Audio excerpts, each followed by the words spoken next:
여러분 새해 복 많이 받으십시오. 네, 우리 연초에도 이야기했지만은 요렇게 해가지고 새해 복 많이 받으십시오, 여러분. 새해 복 많이 받으십시오. 그래요, 새해 복 많이 받으시고 한참 연휴 가운데 이렇게 주일이 있는데 이렇게 오신 여러분 너무 감사하고 축복합니다. 여러분들의 그 모습을 얼굴을 하나님께서 꼭 기억해 주실 겁니다. 오늘 예배에 오신 여러분들 특별히 환영하고 축복하고요. 또 입원 등에 아파서 사정으로 영상 예배하고 계시는 성도들도 같은 은혜 있기를 소망해 봅니다.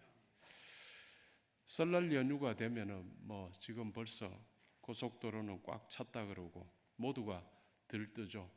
그 길 속에 갇혀 있으면서도 그렇게 좋고 고생스러운 게 그 고생이 너무 재밌어서 그래요. 이리저리 움직인다고 분주한 이때에 예배 자리를 우선으로 지키는 여러분들의 예배가 오늘 예배가 더욱 값지게 저는 여겨집니다. 특별한 은혜의 날이 되기를 주님의 이름으로 축원합니다. 여러분 이런 적 없으십니까? 밥 먹고 나왔는데 계산을 하려고 보니까 내가 안 먹은 음식이 추가가 돼 있는 경우. 저도 이런 번 여러 번 있었어요. 또 한 번은 되게 더 웃긴 일도 있었죠. 목사들끼리 밥을 먹고 제가 밥값을 계산한다고 갔더니만 이를 쭉 넣는데 소주가 한 병이 들어가요. 그러니까 우리가 소주가 먹은 거야. 지금 누가 먹은 거야 지금. 그게 잘못 올라간 거예요. 옆 테이블을 올린다는 게 우리한테 올린 거예요. 이런 경우는 말하면은 대부분 다 바로 잡아주죠. 죄송합니다 하고 새 영수증을 만들어 주죠. 먹은 만큼 계산하는 게 세상의 계산법이고 세상의 정의입니다. 이렇게 살아야지 정의롭죠. 그런데 또 이런 일들도 있습니다.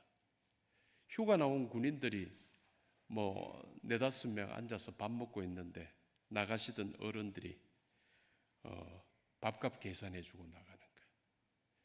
국방일 한다고 고생한다고 어린 남자 아들 같은 손자 같은 사람들이 고생한다고 밥값 대신 계산해 주는 겁니다. 세상의 계산법과 세상의 정의와는 다른데도 여러분 왠지 아름답지요.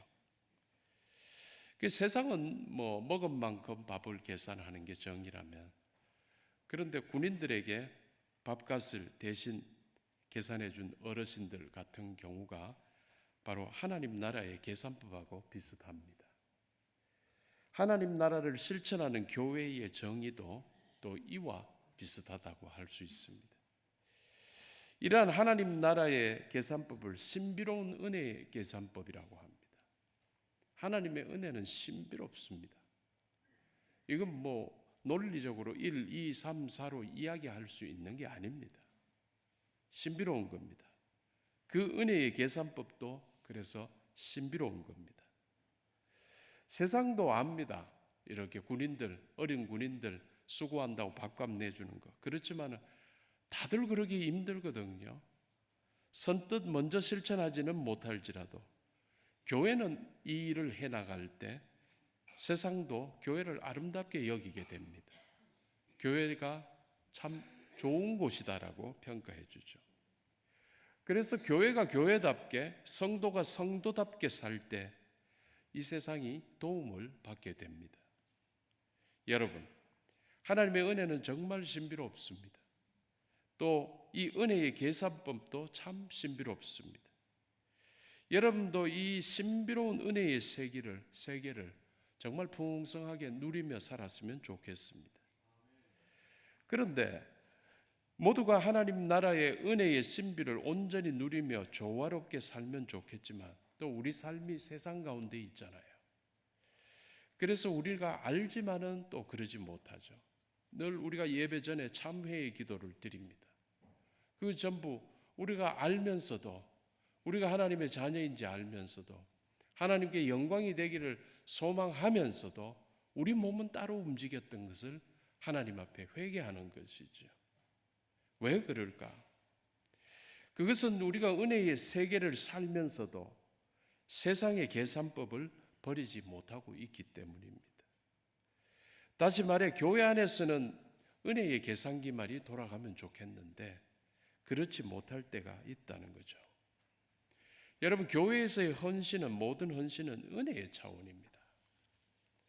그래서 하나님을 위해서 헌신하고, 하나님 나라를 위해서 헌신하고, 교회를 위해서 헌신하고, 신앙 공동체를 위해서 헌신하고 해도 아깝지가 않은 게 이상하잖아요. 신비로운 거예요. 그게 우리가 바깥에서 내 돈 버는 일로 하다 그러면 관둬버리고 싶은데, 이거는 내가 버는 거에 비해서 내 몸이 너무 피곤하면 사람들은 직장을 옮겨버리죠. 일도 바꿔버리죠. 그런데 교회는, 교회에서 땀 흘리고 힘들고 여러 가지 어려움, 그리고 교회 속에서 엄한 소리도 듣기도 하고, 그렇지만 이 헌신이 그렇게 아깝지 않고 그렇게 힘들지 않은 거예요. 이게 성도들의 삶입니다. 신비로운 겁니다. 이렇게 신앙은 감사와 감격이 계속 뒷받침이 될 때 이게 계속 갈 수 있는 거죠. 그런데 신앙이 거래가 되면 문제가 됩니다. 내 한 건 내가 받고 남이 한 건 남이 받고, 이게 아니죠. 우리 교회는 우리 성도들도 그렇지 않으리라 믿습니다. 교회는 하나님 나라 천국의 계산법입니다. 오늘 본문은 우리 신앙 속에 혹 있을지 모르는 이런 세상적 거래의 방법을 내려놓게 하고 있습니다. 그리고 이 세상은 흉내내기가 힘든 천국의 신비로운 은혜 계산법을 보여주고 있습니다. 먼저 오늘 본문은 우리 예수님께서 주신 천국 비유 중에 하나입니다. 특별히 오늘 비유에서 천국을 포도원 주인에 비유했습니다. 마태복음 20장 1절 말씀을 우리 함께 봉독하도록 하겠습니다. 천국은 마치 품꾼을 얻어 포도원에 들여보내려고 이른 아침에 나간 집주인과 같으니 했습니다. 집주인. 그런데 이 주인이 좀 이상했다는 겁니다. 그의 행동을 보면 좀 그렇습니다. 저는 이 사람이 포도원에 일이 그렇게 많았다면, 아침 일찍 나가서 사람을 불러올 만큼 일이 많았다면 가서 한목에 그냥 다들 데려와 일시켜서 될 건데, 이 주인이 행동이 이상합니다. 맨 먼저 해가 떠오르기 전인 것 같아요. 이른 아침에 한번 나가고, 또 제3시에 한번 나가고, 제6시에 한번 나가고, 제9시에 한번 나가고, 제11시에도 나가가지고 시차를 두고서 품꾼들을 똑같이 들여보내면서 나중에는 똑같이 한 데나리온씩을 주었기 때문입니다. 우리 시간으로 환산하자면 아마 이른 아침 새벽 동틀 무렵일 수 있죠. 그리고 아침 9시, 낮 12시, 오후 3시, 오후 5시에 온 사람들에게 똑같은 임금을 주었다는 겁니다. 당시 유대 사회의 관습으로는 우리 시간 오후 6시가 일을 마칩니다. 그러니까 오후 5시에 온 사람은 그냥 1시간만 있었던 겁니다. 그런데도 똑같이 한 데나리온을 주었다는 사실 자체 좀 이상합니다. 여러분, 상대적 박탈감이라는 말 아십니까? 내 소득이 늘었지만은 타인의 소득이 나보다 더 늘었을 때는 손해봤다고 여긴답니다. 반면에 내 소득이 줄어들었는데도 타인보다는 덜 줄어들었을 때 오히려 이익을 느낀답니다. 참 어처구니 없는 이 심리를 우리 인간들이 가지고 있습니다. 그런데 본문에 아침 일찍 온 품꾼들이 딱 그 심리였던 것 같습니다. 오늘 본문의 내용들이 그렇습니다. 그들은 이제 주인에게 화를 냅니다. 여러분, 품꾼이 주인에게 화를 내면 안 됩니다. 이는 주인이 또 악해서도 아닙니다. 주인이 자기들을 완전히 부려먹고 아주 비인격적으로 대우하고 이런 한 것도 아닙니다. 결론적으로 주인이 모두에게 잘해줘가지고 화가 난 겁니다. 지금 상대적 박탈감 때문입니다. 아시듯이 비유 속의 포도원은 천국입니다. 그 천국에 들어온 세상 가치관이 천국의 가치관과 충돌한 겁니다. 세상 가치관이 천국 가치관을 판단했습니다. 마찬가지로 세상이 교회를 비판하지만은 세상은 교회를 온전히 이해할 수 없습니다. 다른 세상입니다. 하지만 성도님들, 포도원 주인은 단호하게 말했죠. 15절의 말씀입니다. 우리 스크린 보면서 함께 읽겠습니다. 내가 선함으로 네가 나를 악하게 보느냐? 내가 선한데 네가 나를 악하게 보느냐?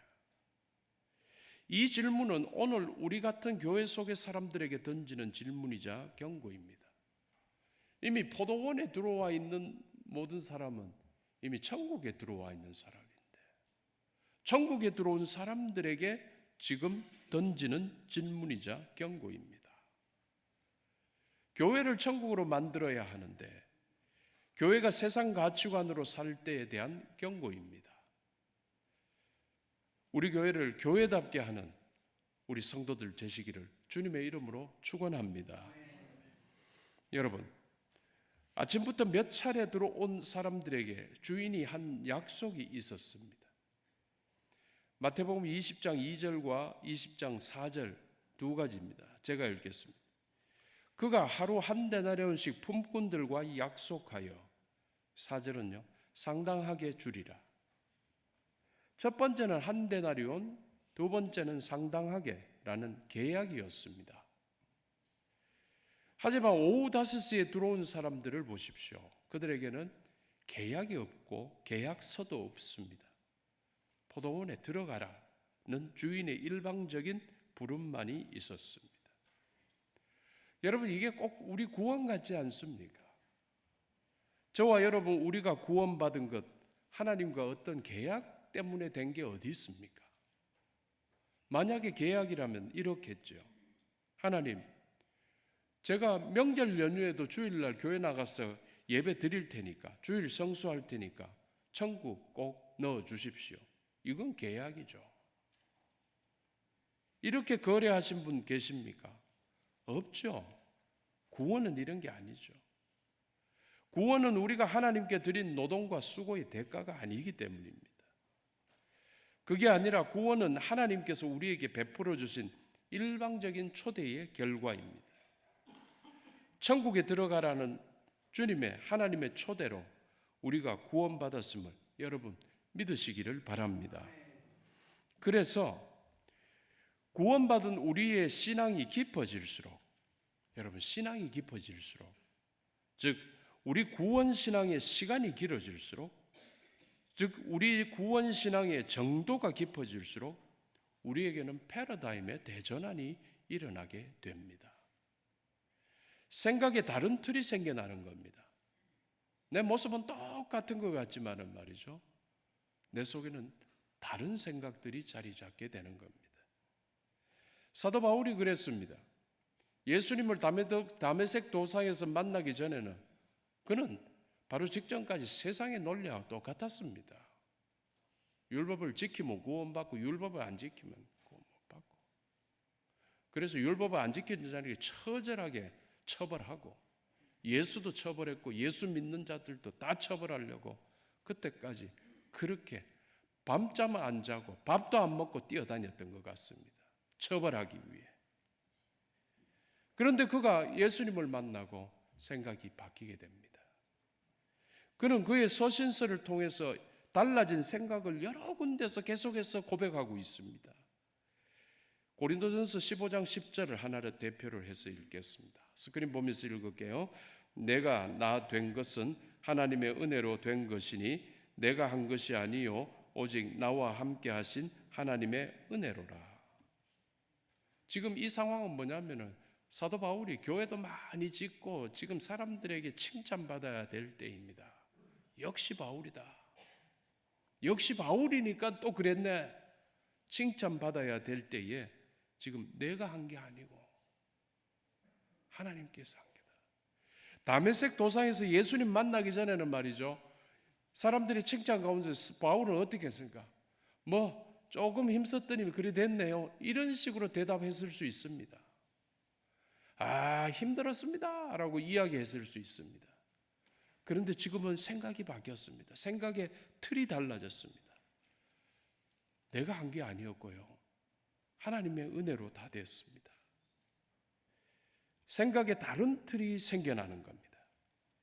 이 고백처럼 우리도 정말 아무 자격 없는 나를 불러주신 그 은혜, 한량없는 그 은혜에 오로지 빚진 자일 뿐이라는 고백이 더욱더 깊어가게 됩니다. 내가 잘한 게 아무것도 없는 것 같거든요. 여러분, 더 믿음이 깊어질수록 우리는 주님 앞에서 더 누추하고 더러운 존재가 내 영적 눈에 내가 보이기 시작하는 겁니다. 이러한 고백이 깊어지면 깊어질수록 우리 마음 속에는 이제 신비로운 은혜를 다루는 계산기가 작동하기 시작합니다. 드디어 우리가 은혜의 세계를 살게 된다는 것이죠. 은혜의 세계에 들어오는 것이 중요합니다, 여러분. 그래서 은혜의 세계를 사셔야 됩니다. 우리 교회 안에 있지만은 은혜의 세계를 못 살면은 우리는 은혜 안에 있다고 하지만은 늘 마음은 조급할 수 있습니다. 완벽하게 잘 되었을 때 잠깐 반짝 좋았다가 건강에 문제 생기고 자녀에 문제 생기고 내 벌이에 문제 생기고 미래에 불확실해질 때 우리는 다시 구원받은 그 기쁨이라는 걸 다 내려놓고 또다시 우울하게 살아가는 모습이 될 수 있습니다. 은혜의 세계에서 온전히 은혜를 누리며 살아야 하지 않겠습니까? 사랑하는 성도 여러분, 또 이른 아침부터 온 품꾼들을 한번 생각해 봅시다.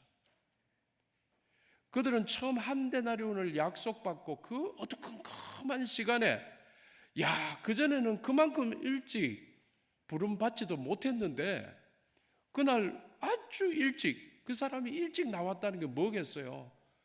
뭔가 적당히 했다가는 안 됐으니까 더 남들보다 더 일찍 나왔던 건데 그 이른 시간에 하루가 발탁이 됐어요. 지금 선택이 됐어요. 이른 아침 포도원에 들어갔습니다. 어두컴컴한데 이미 옷 갈아입고 지금 포도원에서 일할 준비를 지금 하는 겁니다.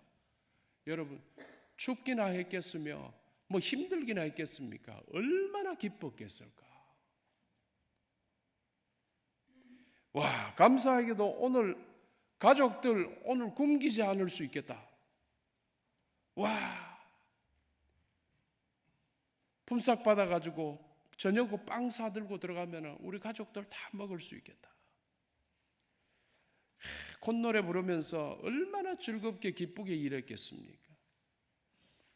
과거 친구 집이 농촌에 있었는데 친구들끼리 몇 명 모아가지고 일손 부족하다 해가지고 젊은 시절에 그때 놀러 가는 겸 일하러 갔습니다. 아들 친구 왔다고 일할 줄 하나도 모르는 것들인데 오히려 방해만 되는 것들인데 아침부터 얼마나 밥을 잘 차려주시고 일 조금 꾸역꾸역 하다가 보니까 또 참 먹으라고 가져오고 막걸리 마시는 친구도 있었고 달달이 커피 마시는 친구들 하루 일 곧 끝나더만요. 그렇게 하다 보니까 저녁에 진수성찬 또 대접받고 정말 잘 먹고 행복했습니다. 일하러 갔지만은 일보다도 잘 대접받았다는 기억밖에 없었습니다. 본문에 그들도 그랬을 겁니다. 일찍부터 포도원에 들어간 품꾼들은 하루 종일 이 모든 것을 누린 자들이었습니다. 그런데 그 기쁨, 그 즐거움이 갑자기 사라졌네요. 왜요? 자기들보다 늦게 들어온 옆 사람이 한 데나리온을 받았는 것을 본 순간입니다. 아니, 이때는 그래도 반신반의했을 수 있습니다. 주인이 아마 돈을 오늘 왕창 쓰려고 작정했나 보다. 지금 저렇게 늦게 온 사람 한 데나리온 받았으면 우리는 몇 배 받겠다. 더 흥분되기도 했을 겁니다. 그러나 차례가 와서 자기 손에도 똑같이 올려진 한 데나리온을 봤을 때 그들이 폭발했습니다. 여러분, 남의 기쁨이 나의 기쁨이 되고 남의 아픔이 나의 아픔처럼 여겨질 때 우리는 온전히 사랑할 수 있다고 합니다. 여러분 온전히 사랑하시려면 이래야 되는 겁니다. 그가 은혜 받은 사람이기 때문입니다. 반면 은혜를 모르면 남이 잘 될 때 내 마음이 왠지 우울해진다 합니다. 여러분 그렇지 않습니까? 공평하신 우리 하나님께서 우리 각자에게 딱 맞는 은혜를 주시고 계시는데 남의 떡을 보느라 내 손에 쥐어주신 하나님의 한 데나리온을 포기하고 던져버리지는 말아야 됩니다. 본문에서 주인이 했던 말을 꼭 기억해야 됩니다. 14절 말씀이죠. 네 것이나 가지고 가라. 여러분 다른 사람 보지 마시고 남 보지 마시고 내가 받은 은혜에 감사하시기를 축원합니다. 그런데 왜? 주인은 왜 그랬을까요? 어떤 이유로 오후 5시에 온 사람에게도 하루치 일당을 똑같이 주었을까? 겨우 1시간 일했는데 여러분 5시에 인력시장에서 들어가라 그랬으면 말이죠, 포도원까지 이동하는 시간이 있어야 되죠. 옷 갈아입는 시간이 있어야 되죠. 어떻게 하라고 지시받는 시간이 있어야 돼요. 그 뚝딱 시간 흘러버릴 겁니다. 그러면 정작에 1시간 일 못했습니다. 이 사람들 얼마나 일 조금밖에 안 했는데요. 혹 그들이 일을 너무 탁월하게 잘했을까요? 이것도 아니었을 것 같아요. 그들이 인력시장에서 온종일 선택받지 못했던 다른 어떤 이유가 있지 않았을까 했어요. 않겠습니까? 그런데도 주인이 그들에게 하루치 일당을 준 이유가 무엇일까? 그 이유가 바로 은혜의 계산법 때문이라는 겁니다. 하나님 나라에서는 이 계산법이 돌아갈 것이고 교회는 이 계산법을 훈련하는 것이고 우린 천국 가서 이 계산법대로 살아가게 되는 겁니다. 신비로운 계산법입니다. 그래서 이 계산법이 보고 있는 것은 무엇이냐면 그 사람이 1시간도 채 일하지 않았던 그런 낙오된 사람이라는 것을 본 것이 아니라 그들에게도 집에 가서 이들이 벌어온 것을 먹여야 될 가족이 있다는 것을 이 계산법이 보고 있다라는 것입니다. 하루 일이 끝나기 1시간밖에 남지 않은 오후 5시에 아직 일을 얻지 못해 장터에 서 있었던 사람들은 인력시장에서 가장 인기가 없었던 사람입니다. 아마 나이가 많거나 몸이 작거나 왜소하거나 어디 한 군데가 아픈 사람이었을지도 모릅니다. 이렇게 세상은 그들을 쓸모없다며 외면했지요. 천국에 비유된 포도원 주인은 그러나 그들의 절박함을 보았던 겁니다. 그래서 겨우 1시간만 일한 그들에게 주인이 준 하루치 품삯은 단순한 돈이 아닙니다. 여러분, 그 집의 아이들이 먹어야 될, 식구들이 먹어야 될 빵이었습니다. 이 신비로운 은혜 계산법은 노동의 가치를 계산하는 게 아닙니다. 즉 일을 얼마나 잘하느냐 못하느냐를 계산하는 게 아니고 한 가정이 살아야 되는데 살아남아야 할 사랑의 가치, 즉 생존을 계산하는 겁니다. 여러분 우리 하나님 이런 분이십니다. 우리 하나님께서 우리에게 상속하신 천국이 바로 이런 곳입니다. 교회가 바로 이런 곳이 되어가고자 만들어가는 겁니다. 그래서 우리 하나님께서는요, 우리가 얼마나 좋은 성과를 냈느냐를 따지는 어떤 사장 같은 사람이 아닙니다. 사장이 아닙니다. 우리의 배고픔과 아픔을 먼저 보시고 베푸시는 우리의 아빠 아버지이십니다. 여러분이 섬겨야 될, 여러분에게 돈 주는 사장이 아니라 우리를 기본적으로 사랑하시고 베푸시는 아빠예요, 아빠. 하나님 아버지를 꼭 닮은 자녀들로 살아가시게 되기를 주님의 이름으로 축원합니다. 오늘은 교회력으로 산상변모주일입니다. 우리 주 예수 그리스도께서 산 위에서 영광 가운데 변모하신 날입니다. 예수님께서 참된 하나님의 아들이시며 율법과 선지자의 성취 있음을 드러내신 날입니다. 그리고 또 설날 연휴입니다. 여러분, 은혜 가운데 행복한 연휴를 보내시기를 바랍니다. 그리고 연휴의 마지막 날, 이번 주 수요일부터 사순절이 시작이 됩니다. 예수님을 묵상하고 예수님을 따라가는 날. 이번 사순절의 기간에 우리 성경 필사를 할 예정입니다. 사무실에 지금 여러분들이 쓰면은 여러분들이 참가 동참을 원하시는 분들에게 나누어질 지금 필사 노트가 잔뜩 쌓여 있습니다. 이제 이것부터 시작해가지고 어떤 분은 성경 한 권을 다 쓰는 작업을 해낼 겁니다. 여러분 힘들더라도 조금이라도 참석하시고 참여하셔서 주님을 묵상하는 귀한 시간이 되었으면 좋겠습니다. 결론을 맺겠습니다. 성도 여러분, 예수님께서 오늘 비유를 이렇게 정리합니다. 마태복음 20장 16절이죠. 이와 같이 나중된 자로서 먼저 되고 먼저 된 자로서 나중되리라. 세번역 표현으로는 이와 같이 꼴찌들이 첫째가 되고 첫째들이 꼴찌가 될 것이다.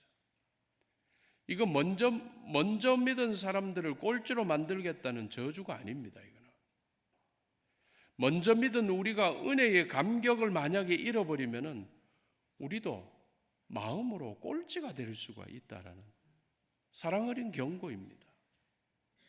여러분, 은혜의 감격을 잊지 마십시오. 여러분, 처음 믿었을 때 그 감격을 다시 회복하십시오. 구원의 감격을 다시 붙들어야 됩니다. 나만의 구원이 아닌 우리 모두의 구원이 나의 참 기쁨이 될 때, 내가 잘 되고 내 옆에 사람도 잘 되고 하는 게 정말 내가 가장 기뻐하는 것이 되어갈 때 우리 삶은 계산할 수 없는 하늘의 평강으로 정말 충만하게 될 것입니다. 여러분, 이러하셔야 되지 않겠습니까? 여러분들 그리고 우리 교회가 이러하게 되기를 주님의 이름으로 축원합니다. 기도하겠습니다.